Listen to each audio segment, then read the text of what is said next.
कान और आप एक काम करो, मुझे तो हॉल में ही बैठने दो। ये क्या, मेरी बुआ ने तो मुझे देखा तक नहीं, लेकिन क्यों? मेघा को रेनू का बर्ताव बहुत ज्यादा अजीब लगा था, लेकिन उसने उसे दिल से नहीं लगाया और वो उसके लिए एक और उम्मीद के साथ पानी लेकर गई। बुआ ये लो पानी। कैसी हो बुआ? ठीक ही हूँ। बुआ फूफा जी कैसे हैं? वो ठीक तो है ना?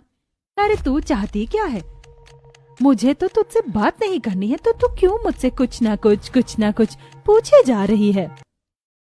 दीदी जानती नहीं हो तुम कि आगे नौकरानियां कैसी होती हैं? इनसे तो जितना दूर रहा जाए ना उतना अच्छा है। चल जाकर खाना लगा, दिखाई नहीं देता है या दिमाग में गोबर भरा हुआ है? खाना लगा दे, वक्त हो रहा है। जी माँ, लगाती हूँ मैं खाना। मेरी तो बुआ भी अब मेरी अपनी नहीं रही।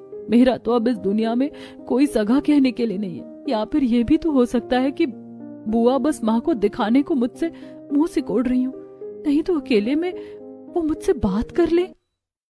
मेघा के मन में अभी भी एक उम्मीद बाकी थी। उसने खाना लगाया और सभी को खाना खिलाया, लेकिन किसी ने भी उससे खाने को नहीं बोला। सर्दी का मौसम था। ऐसे ही कामों में लगे लगे मेघा को रात हो गई। उसका शरीर कांप रहा था और वो काम निपटाकर जब वो अपने कमरे में पहुंची तो वहां जाकर वो हैरान हो गई। बुआ, आप और ज्योति मेरे कमरे में सोने वाली हो? अरे वाह, माँ ने ये बड़ा वाला हीटर आपकी वजह से मेरे कमरे में रखवाया है, और बेड भी। इस पर आपको मजा आ रहा होगा ना? ये तो काफी गर्म होगा, क्यों है ना बुआ? अब हम रात को बातें करते हुए सोएंगे। What the hell? माँ, मामी ने हमें इसका कमरा दिया है सोने को, इस नौकरानी का। ये हमारे साथ सोएगी? ऐसे क्यों बोल रही हो ज्योति? मैं भी तो इंसान ही हूँ ना, और नौकरानी तो मुझे ये लोग बुलाते हैं। मैं कोई सच्ची की नौकरानी थोड़ी ही हूँ, तुम्हारी बहन हूँ जैसे कोमल है। क्यों बुआ, इसको समझाओ ना। क्या दिक्कत है तेरी? जा, निकल जा इस कमरे से। ये तेरा कमरा नहीं है, ये मेरे भाई के बनाए हुए घर के अंदर का कमरा है, इसीलिए तू इसको अपना नहीं बुलाएगी। और क्या पट्टी पढ़ा रही है तू मेरी बेटी को कि तू इसकी बहन है? तुझसे तो रिश्ता उस दिन ही खत्म हो गया था जिस दिन तेरी माँ की अर्थी उठी थी। और खबरदार, आगे से अगर तूने मुझे या मेरी बेटी को अपनी किसी रिश्तेदारी में गिना है तो। भाभी, ओ भाभी, निर्मला भाभी। रेनू की बात को सुनकर मेघा की आंखें भर आती हैं। अब उसको समझ नहीं आ रहा था कि वो क्या बोले। वो चुपचाप वहीं खड़ी रही।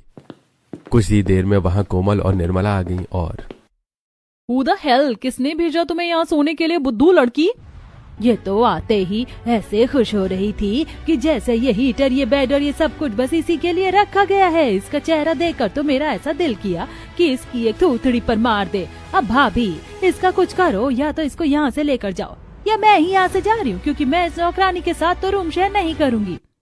अरे ओ, सुना नहीं क्या तूने? चल निकल इस कमरे से, ये ले और चल। कोई बात नहीं माँ, आप लोग अगर मुझे अपना नहीं